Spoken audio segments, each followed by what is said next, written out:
hubungan itu lebih penting dari apa yang dikerjakan oleh seseorang.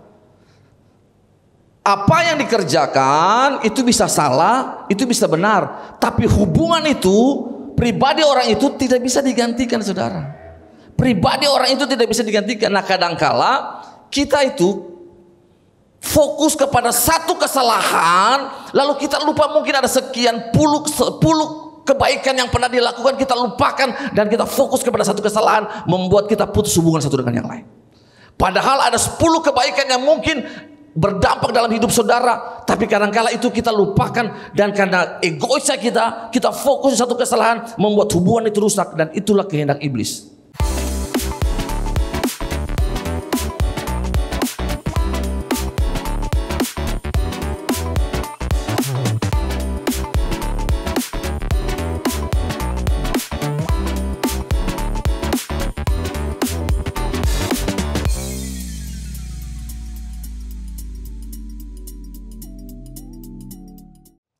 Puji Tuhan.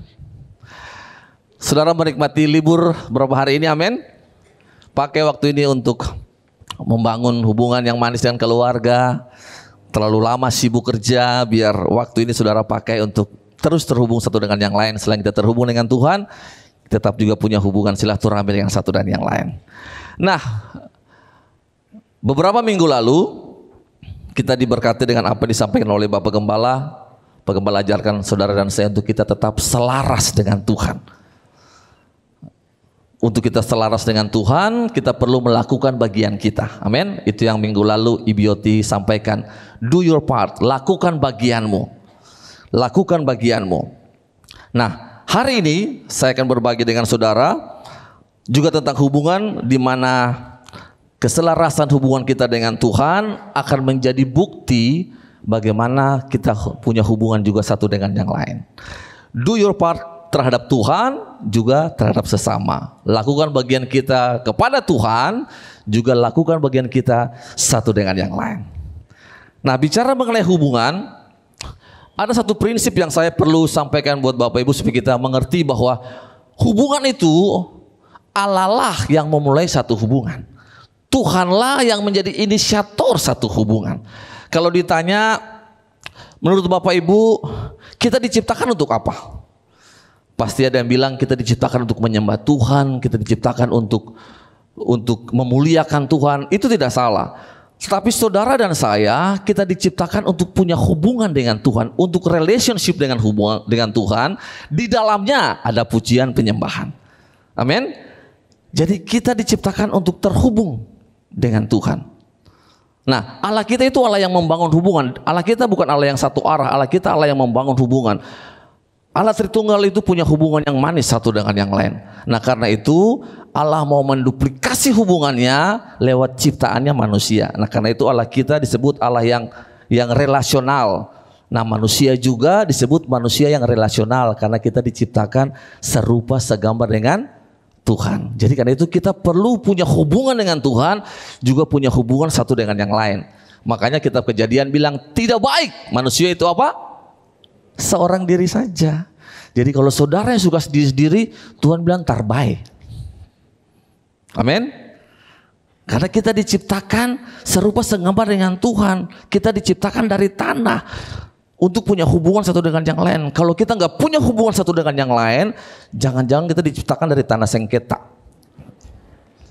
Saudara senyum sedikit dulu, biar saya juga senang lihat saudara. Nah, karena bicara tentang hubungan, dalam kita membangun hubungan, nah pasti ada gesekan bisa terjadi, ada kesalahpahaman bisa terjadi, keretakan bisa terjadi, konflik bisa terjadi. Saudara, sekelas Paulus saja yang adalah rasul bisa konflik. Saudara lihat, Paulus dan siapa? Dan Barnabas konflik, bahkan pisah mereka. Itu rasul loh. Mereka pisah gara-gara Markus. Markus tuh memang. Nah, saudara lihat. Kalau saudara lihat juga bagaimana di surat di Filipi, Paulus nasihati untuk Euodia dan Sintike untuk sehati sepikir.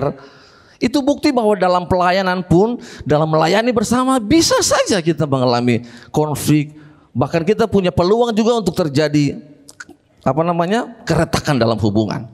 Nah, Karena itu hari ini yang saya mau berbagi dengan saudara. Lakukan bagian kita dengan Tuhan. Apa yang sudah Bapak Gembala sampaikan. Hari ini kita mau belajar bagaimana kita membangun hubungan satu dengan yang lain. Saudara siap dengan firman Tuhan? Mari buka dalam Matius 18 ayat 15 sampai ayat yang ke-20. Matius 18 ayat 15 sampai dengan ke-20. Demikian firman Tuhan. Apabila saudaramu berbuat dosa, tegurlah dia di bawah 4 mata. Jika ia mendengarkan nasihatmu, engkau telah mendapatkan kembali. Jika ia tidak mendengarkan engkau, bawalah seorang atau 2 orang lagi, supaya atas keterangan 2 atau 3 orang saksi, perkara itu tidak disangsikan. Jika ia tidak mau mendengarkan mereka, sampaikanlah soalnya kepada jemaat. Dan jika ia tidak mau juga mendengarkan jemaat, pandanglah dia sebagai seorang yang tidak mengenal Allah atau seorang pemungut cukai. Aku berkata kepadamu, sesungguhnya apa yang kamu ikat di dunia ini akan terikat di sorga, dan apa yang kamu lepaskan di dunia ini akan terlepas di sorga. Dan lagi aku berkata kepadamu, jika 2 orang daripadamu di dunia ini sepakat meminta apapun juga permintaan mereka, itu akan dikabulkan oleh Bapakku yang di sorga. Sebab di mana 2 atau 3 orang berkumpul dalam namaku, di situ aku ada di tengah-tengah mereka. Haleluya. Nah, kalau saudara nanti baca di Alkitab, di Matius 18 ini, di ayat-ayat awal ayat 1 sampai 14 itu lembaga Alkitab bagi ada 3 perikop. Yang pertama, siapa yang terbesar dalam kerajaan sorga, siapa yang menyesatkan orang. Lalu yang ketiga itu perumpamaan tentang domba yang hilang. Baru dia masuk sampai ayat yang ke-15 ini. Dan kalau saudara lihat di ayat-ayat yang pertama 1 sampai 14 itu Tuhan bicara tentang perumpamaan. Perumpamaan tentang anak yang hilang, tentang domba yang hilang, tentang siapa yang terbesar. Yesus pakai perumpamaan tentang anak kecil. Itu semua untuk kita baca, kita perlu mengerti maknanya. Ini maknanya apa? Domba yang hilang. Nah, tetapi masuk di ayat yang ke-15, ini Yesus sudah bicara langsung, step by step, bagaimana dalam kita hidup bersama, apa yang harus kita kerjakan. Nah, jadi kalau saudara lihat, inti dari ayat-ayat awal itu ada di ayat 14. Jadi perikop sebelum ayat 15 itu kan Yesus bicara tentang domba yang hilang. Bagaimana Yesus tinggalkan 99, lalu Yesus cari yang satu. Waktu gembala itu menemukan yang satu, sukacitanya melebihi 99 yang ada. Saudara bayangkan. Kalau saudara dan saya, satu hilang, ya udah, masih ada 99. Nanti kalau udah 99 hilang baru kita cari satu. Tapi Yesus enggak. Yesus satu hilang tuh dia cari, waktu dia temukan sukacitanya melebihi 99 yang ada. Nah, apa hubungannya dengan yang kita baca tadi di ayat yang ke-15 dan seterusnya? Intinya cuma satu, ayat di ayat yang ke-18, ayat 14. Ayat 14 Matius 18 itu bilang, demikianlah juga Bapamu yang di sorga tidak menghendaki supaya seorang pun dari anak-anaknya hilang. Saudara bayangkan. Bapa tidak menghendaki seorang pun dari anak-anaknya saudara dan saya hilang. Saudara tangkap ini dulu. Bapak tidak mau hubungan kita terputus dengan Tuhan. Bapak tidak mau hubungan satu dengan yang lain terhilang. Tuhan mau kita hidup rukun, Tuhan mau kita hidup pulih, Tuhan mau kita hidup bersama, Tuhan mau kita selalu terhubung, saling mengasihi, saling menerima, saling mengampuni. Gak boleh ada yang hilang. Itu kerinduan Bapak. Nah, ini menjadi dasar saudara tangkap ini. Bahkan kalau saudara lihat di dalam Yohanes 17 ayat 20-21, di situ dikatakan bahwa dan bukan untuk mereka ini saja aku berdoa. Ini Yesus berdoa. Tetapi juga untuk orang-orang yang percaya kepadaku oleh pemberitaan mereka, supaya mereka apa? Supaya mereka menjadi satu, sama seperti engkau ya Bapa dalam aku dan aku dalam engkau, agar mereka juga di dalam kita, supaya dunia percaya bahwa engkau yang telah mengutus aku.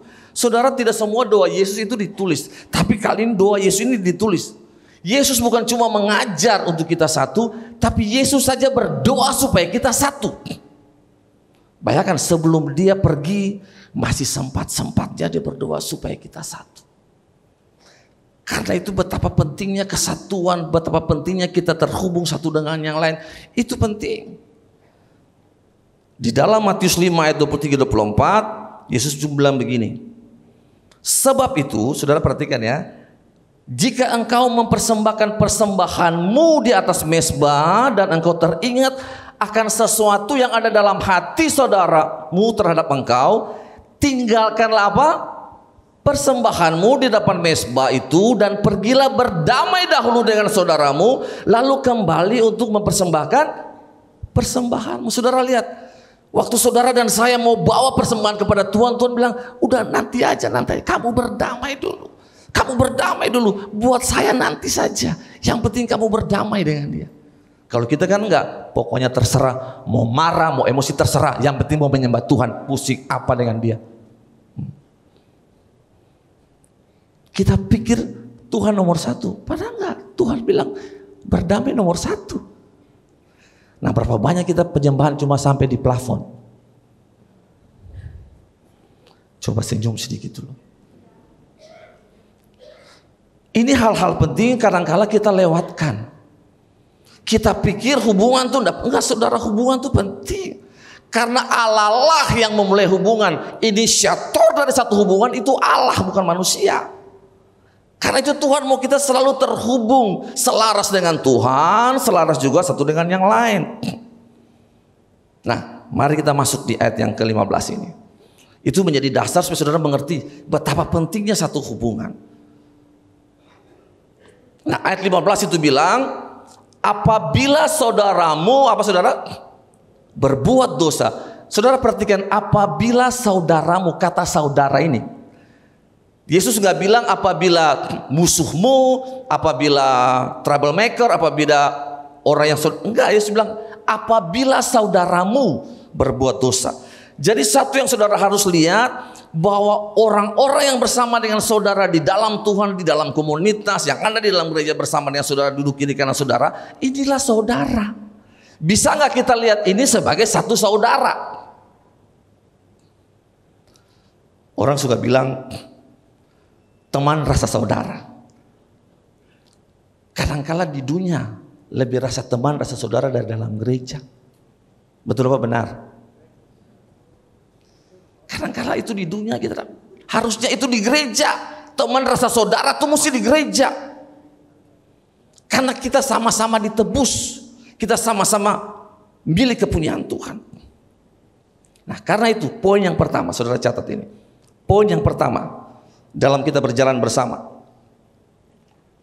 dalam kita melayani bersama, poin yang pertama, selalu punya ruang untuk menerima saudara kita ketika saudara kita berbuat salah. Selalu punya ruang untuk saudara kita berbuat salah. Saudara, setiap kita ini tetap punya potensi untuk buat salah. Siapapun dia, mau dia gembala, mau dia wakil gembala, mau dia gembala kisi, gembala sektor, gembala area, siapapun dia, kita semua tetap punya potensi untuk berbuat salah. Setuju saudara? Pasti, nggak ada yang sempurna, nggak ada yang sempurna. Tapi kalau kita mengasihi Tuhan, kita juga pasti punya ruang untuk saudara kita. Kenapa saya bilang itu penting? Karena hubungan itu lebih penting dari apa yang dikerjakan oleh seseorang.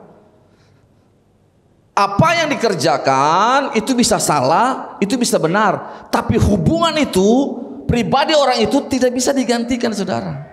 Pribadi orang itu tidak bisa digantikan. Nah, kadangkala kita itu fokus kepada satu kesalahan, lalu kita lupa mungkin ada sekian puluh kebaikan yang pernah dilakukan, kita lupakan dan kita fokus kepada satu kesalahan, membuat kita putus hubungan satu dengan yang lain.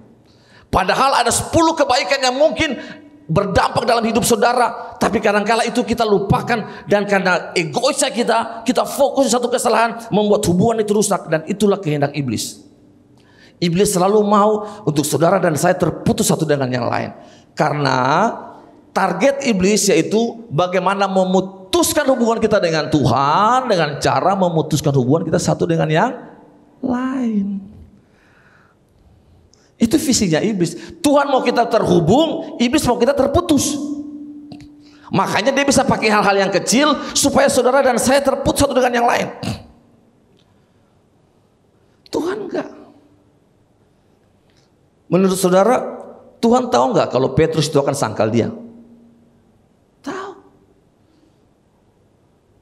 Tapi Tuhan tetap kasih dia kesempatan waktu dia sangkal. Kira-kira kalau Yudas itu bertobat, Tuhan kasih dia kesempatan nggak? Kasih. Cuma dia saja memilih bunuh diri. Tapi selalu Tuhan mau terhubung. Makanya waktu dia bangkit, Petrus pun nama dia sebut. Karena Tuhan mau selalu terhubung. Bahkan kalau nanti saudara lihat di perikop berikutnya kan, waktu ditanya harus mengampuni berapa kali, dia bilang 70 kali 7 kali. Saudara kalau lihat pengajarannya itu 7 pangkat 7 ada berapa miliar, berapa ratus juta gitu. Itu bagaimana kita harus mengampuni. Jadi bagi orang percaya, bagi setiap anak-anak Tuhan, untuk kasih dan pengampunan itu harusnya tidak boleh ada kata stop.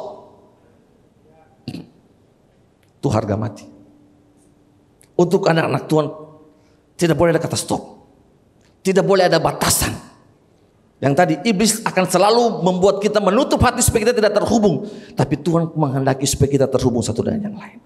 Jadi karena itu saudara, mari kasih itu mahal. Dia korbankan semua supaya kita terhubung satu dengan yang lain. Mahal, satu hubungan itu mahal. Jutaan binatang dikorbankan, manusia berusaha untuk terhubung dengan Allah, itu tidak bisa mendamaikan manusia dengan Allah. Saudara, dari generasi-generasi harus ada binatang dikorbankan. Saudara lihat kemarin Paris kasih contoh bagaimana taruh tangan di binatang dikorbankan untuk menebus dosa manusia. Itu pun tidak bisa membuat manusia terhubung sampai Allah sendiri membawa darahnya satu kali untuk selamanya. Korbankan anaknya satu-satunya yang tunggal supaya kita terhubung satu dengan yang lain dan terhubung dengan. Jadi betapa mahal satu hubungan. Jadi waktu saudara putuskan hubungan, saudara sedang bilang bahwa pengorbanan Yesus itu tidak penting. Karena untuk hubungan itu harganya darah Tuhan. Nah saudara lihat, jadi nggak gampang itu hubungan. Belum lagi hubungan yang terjadi ini kan bukan 1-2 hari. Kita sudah punya satu perjalanan ke hubungan yang panjang 1, 5, 2, 10 tahun. Kadang-kadang iblis izinkan hal yang kecil, lalu kita putuskan hubungan yang sudah berlangsung sekian puluh tahun itu. Makanya ini yang banyak terjadi, membuat hubungan dalam komunitas pecah semua. Karena apa? Padahal penting.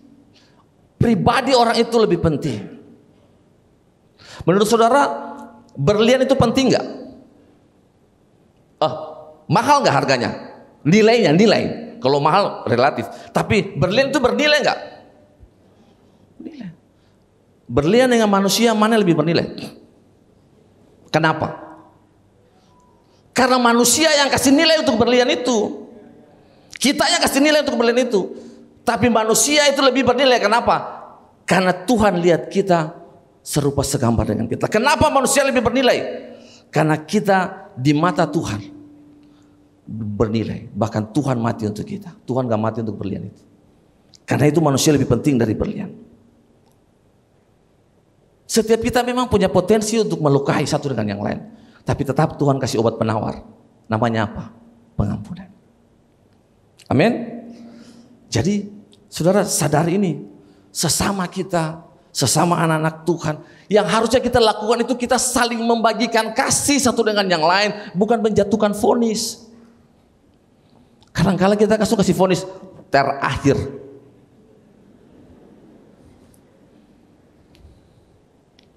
Enggak saudara. Kita nggak bisa, perlu kasih yang di dalam kita yang bekerja. Gereja harus menjadi tempat di mana orang-orang menerima kasih karunia dan mempraktekkan kasih karunia. Itu di gereja. Jadi hal yang pertama saudara, selalu punya ruang untuk orang misalnya bikin salah. Karena hubungan itu mahal. Jangan korbankan hubungan cuma karena ego. Jangan korbankan hubungan cuma karena kepentingan kita. Waktu saudara eliminasi hubungan, saudara sedang bilang pengorbanan Tuhan tidak penting.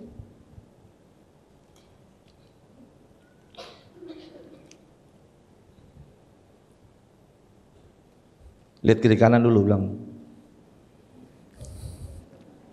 haleluya.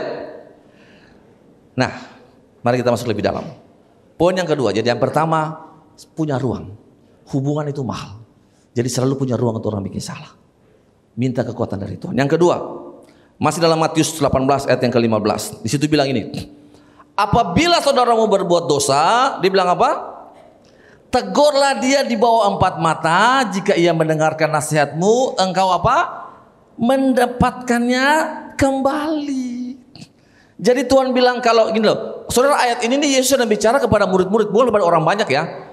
Jadi ini firman ini kepada murid-murid, untuk sesama anak Tuhan, untuk tubuh Kristus, untuk komunitas kita di dalam. Kalau saudaramu berbuat dosa, Tuhan bilang tegur dia berapa? 4 mata. Sebenarnya ini prinsip yang bagus yang Yesus ajarkan. Kita enggak, kita tegur di depan 4.700 mata. Bagaimana orang gak terluka dan orang pindah gereja?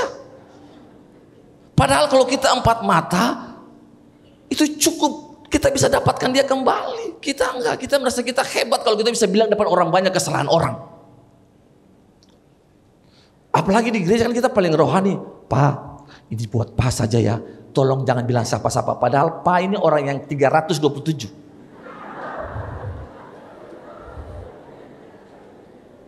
Bilang di sebelah, saya kenal orang itu.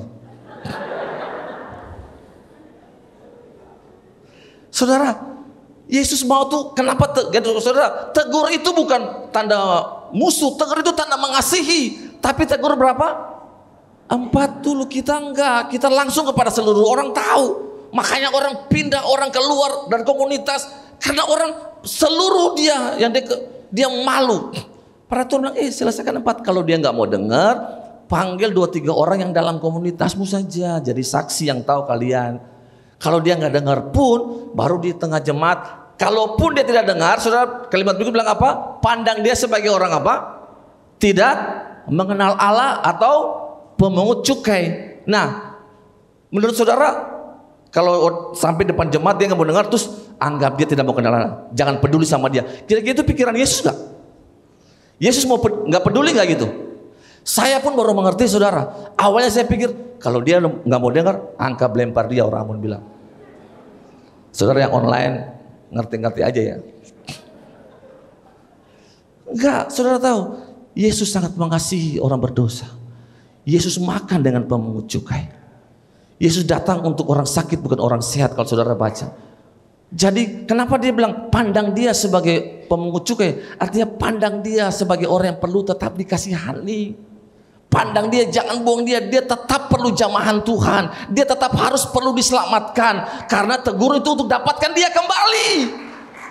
Jadi jangan buang orang, dapatkan dia kembali. Jadi bukan Yesus udah gak mau dengar terus kita lupakan. Enggak, doakan dia. Tetap pada satu waktu di mana dia akan tetap mengalami Tuhan.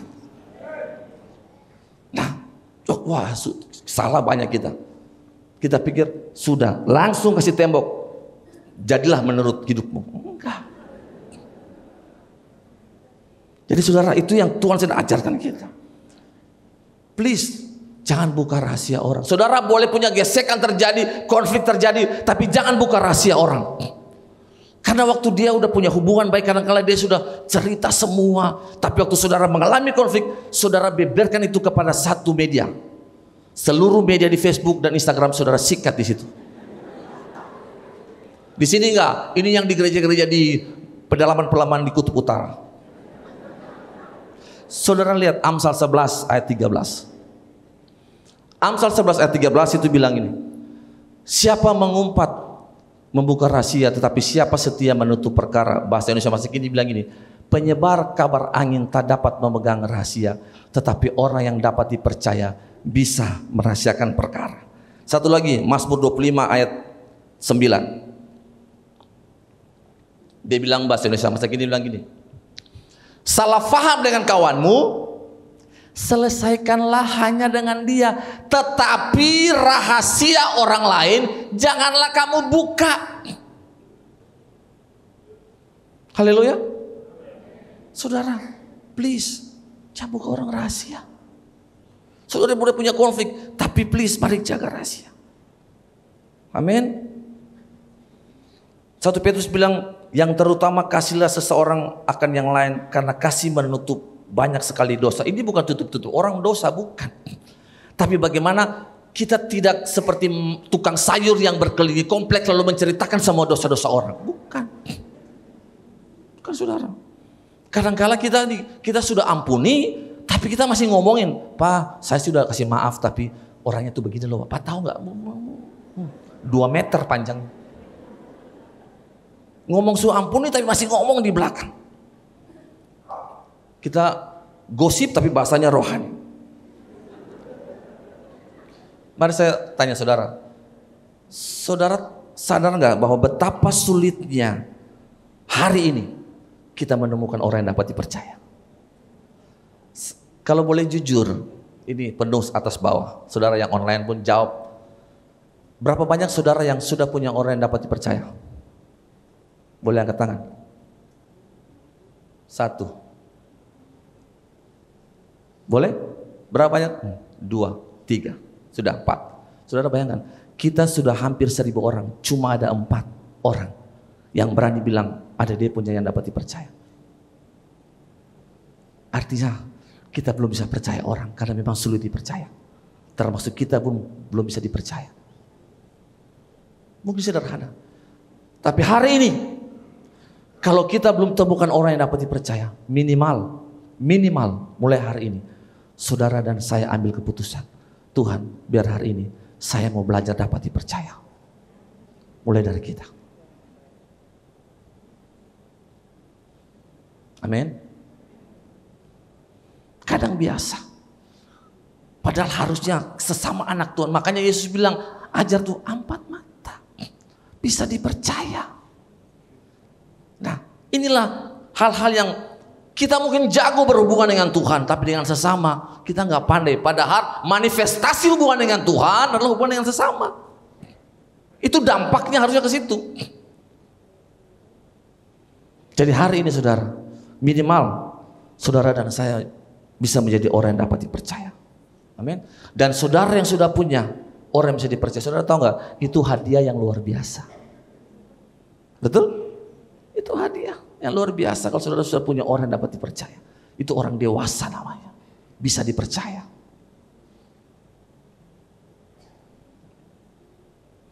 Kalau saudara dengar ada orang berbuat salah, lihat sesuatu yang saudara pikir, aduh, mari saya mau bilang buat saudara. Jangan pernah bilang begini, sekalipun dalam hati. Orang pun bilang, beta saya akan begitu. Saya nggak akan begitu. Mari saya bilang buat saudara, kita pun bisa begitu. Jadi jangan hakimi orang, jangan pernah kasih keluar kata bahwa saya nggak akan bisa begitu, karena kita pasti bisa juga begitu. Sekelas Salomo saja, Salomo, saudara bayangkan, yang dengar Tuhan langsung audible. Di pasal-pasal terakhir Alkitab bilang, lalu Salomo mencondongkan hati kepada perempuan-perempuan Filistin. Salomo juga jatuh, apalagi cuma John Patikawa. Saudara enggak, saudara baik-baik saya aja. Itu penting. Jadi hati-hati. Kalau lihat orang bikin salah, doakan dia dan doakan juga kita. Tuhan tolong supaya saya bisa kuat, saya enggak. Amin. Karena kita semua bergumul, enggak ada yang hebat. Semua dalam pergumulan yang sama. Cuma kita hebat dalam menyembunyikan saja. Muka rapi, dalam kalau bisa lihat ini, tembak sini, lubang di sini. Jadi yang pertama, dalam kita berjalan bersama, bertumbuh bersama, selalu punya ruang. Amin. Ingat, hubungan itu penting. Jangan korbankan hubungan. Hubungan itu mahal. Harga hubungan itu harganya darah Tuhan. Yang kedua, untuk kita dalam berjalan bersama sebagai anak-anak Tuhan, mari kalau lihat temanmu salah, tegur 4 mata dulu. Supaya kita dapat kembali. Jangan putuskan hubungan dengan orang. Jangan gosipin orang.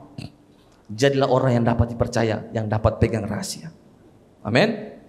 Nah, yang ketiga, dalam berjalan bersama pun, dalam kita bertumbuh bersama selaku anak-anak Tuhan, ini juga penting. Kita perlu ada dalam kesepakatan. Mari kita lihat dulu ayat 19 dan 20 di Matius 18 ini. Ayat 19 itu bilang, dan lagi aku berkata kepadamu, jika 2 orang daripadamu di dunia ini sepakat meminta apapun juga, permintaan mereka itu akan dikabulkan oleh Bapakku yang di sorga. Sebab di mana 2 atau 3 orang berkumpul dalam namaku, di situ aku ada di tengah-tengah mereka. Sebab di mana 2 atau 3 orang berkumpul dalam namaku, di situ aku ada di tengah-tengah mereka. Saya mau tanya saudara lagi. Ayat ini saudara sering dengar di mana? Di mana 2 orang 3 berkumpul dalam namaku, aku ada di tengah-tengah mereka. Coba jujur, saudara dengar ayat itu di mana? Mungkin nggak tahu tempatnya, tulisannya di Matius, tapi saudara pasti sering dengar ayat itu. Dengar di mana? Di mana? Ayat ini paling top di tengah-tengah ibadah yang kurang orang.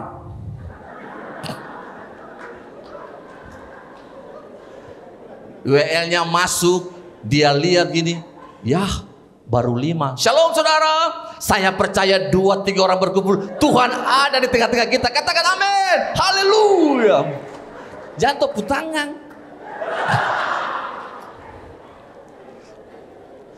Padahal Yesus tulis ayat ini bukan untuk ibadah-ibadah yang kurang orang, saudara. Bayangkan, kita pakai ayat ini untuk ibadah-ibadah yang kurang orang, membangun iman. Padahal biar cuma satu, Tuhan ada dalam kita, Tuhan hadir. Tuhan gak tunggu harus 2 dan 3. Ini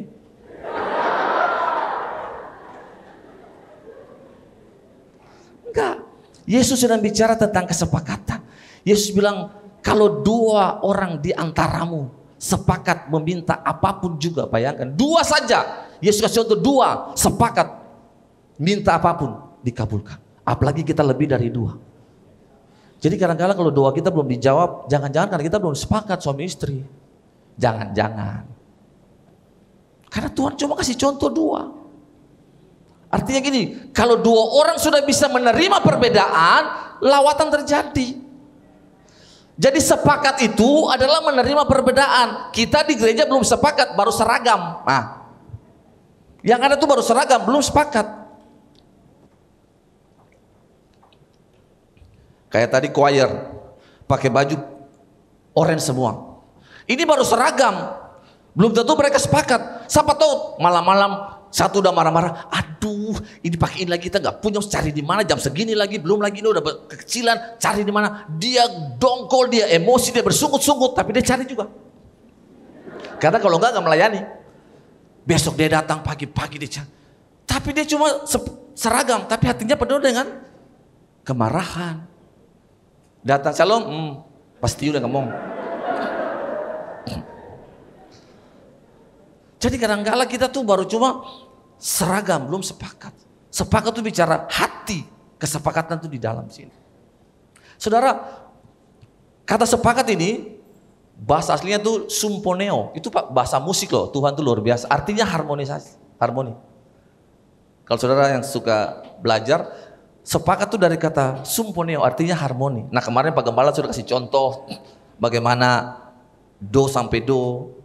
Nah kalau harmoni dalam musik, mungkin ini terlalu sedikit. Saudara kalau lihat orkestra besar, trompet segala macam, belum lagi mungkin ada yang cuma pegang bel segitiga. Saudara pernah lihat nggak?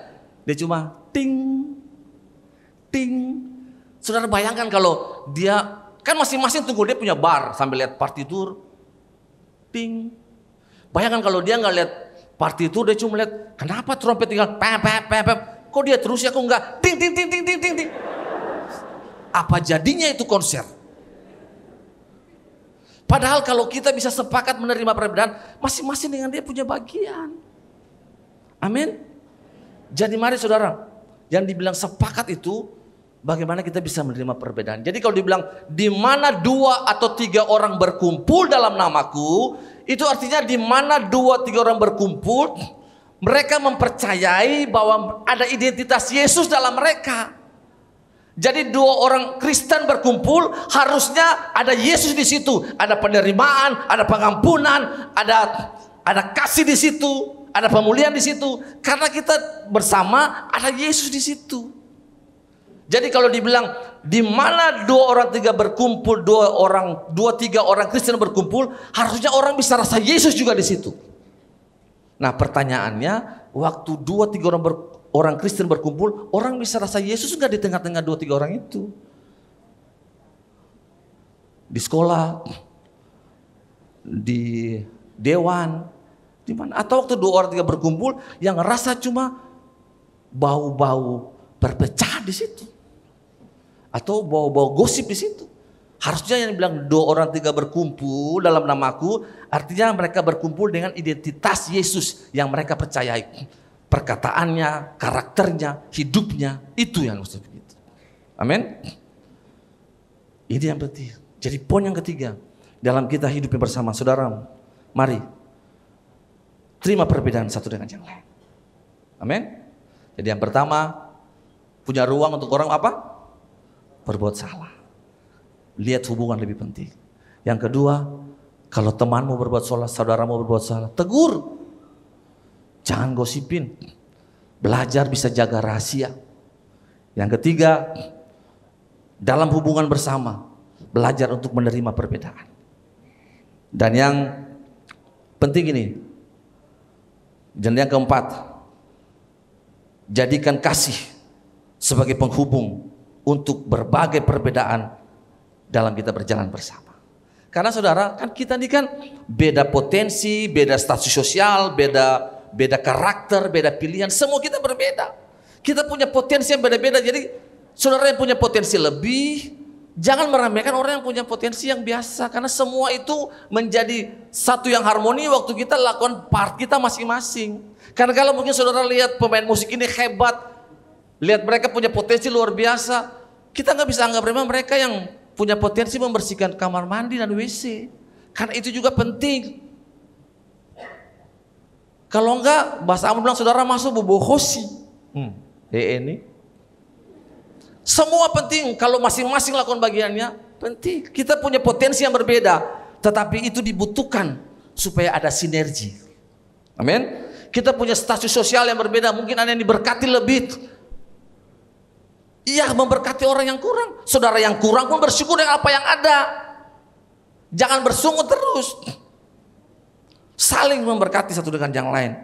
Beda karakter, karena mungkin dibesarkan dengan keluarga yang berbeda, lingkungan yang berbeda, temperamen yang berbeda.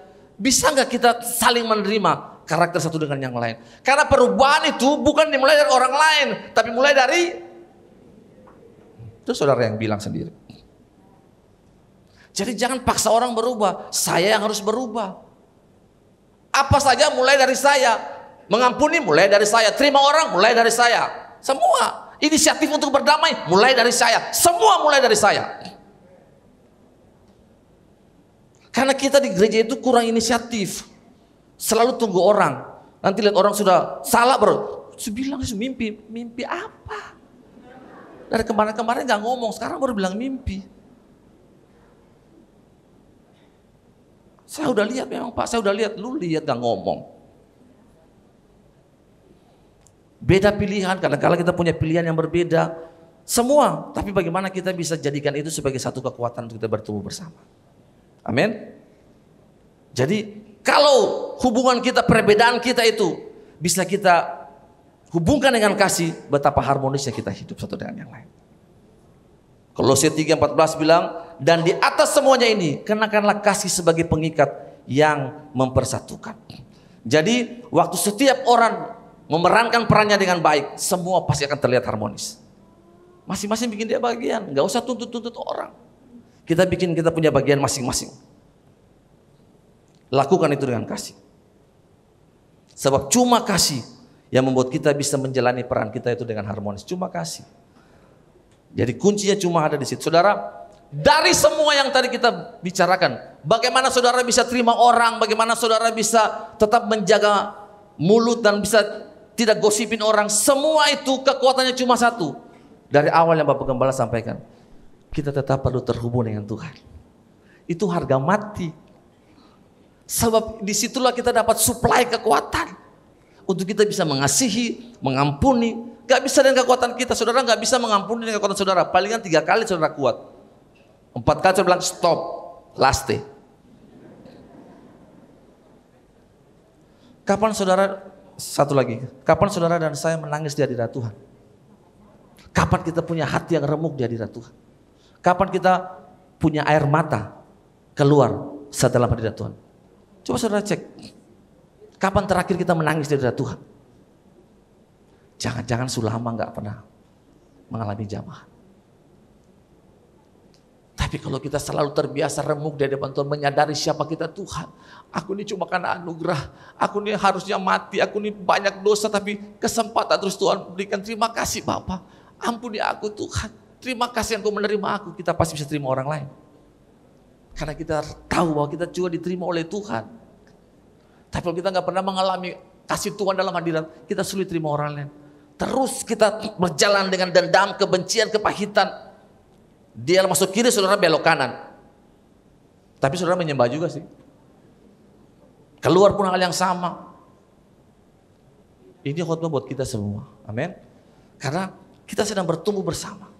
Berjalan bersama. Dan iblis selalu mau untuk kita terpisah satu dengan yang lain. Hari ini kita telanjangi dia. Kita harus lihat bahwa kasih bisa buat kita terhubung satu dengan yang lain. Amin. Mari jaga hubungan kasih satu dengan yang lain. Apa yang sudah kita bangun bertahun-tahun, jangan putuskan itu lagi. Saudara jadi orang-orang yang inisiator untuk pemulihan satu dengan yang lain. Mulai dari kita. Minimal kalau saudara masih berat untuk datang, minimal mulai dari doa. Untuk pemulihan satu hubungan. Hari ini mungkin kalau ada hubungan keluarga yang rusak. Tidak kebetulan kalau Tuhan izinkan saudara dengar firman ini hari ini. Waktu udah gak banyak saudara. Waktu udah singkat. Mari. Jangan korbankan hubungan cuma karena ego. Kalau itu saudara bisa memulai, kenapa gak bisa? Saya undang teman-teman musik ada di sini. Biar kebenaran ini menolong saudara. Kalau kita masih hidup hari ini kesempatan. Tuhan tidak pernah lalai dengan janjinya, firman Tuhan katakan. Tapi kalau kita ada, ini kesempatan untuk kita bertobat.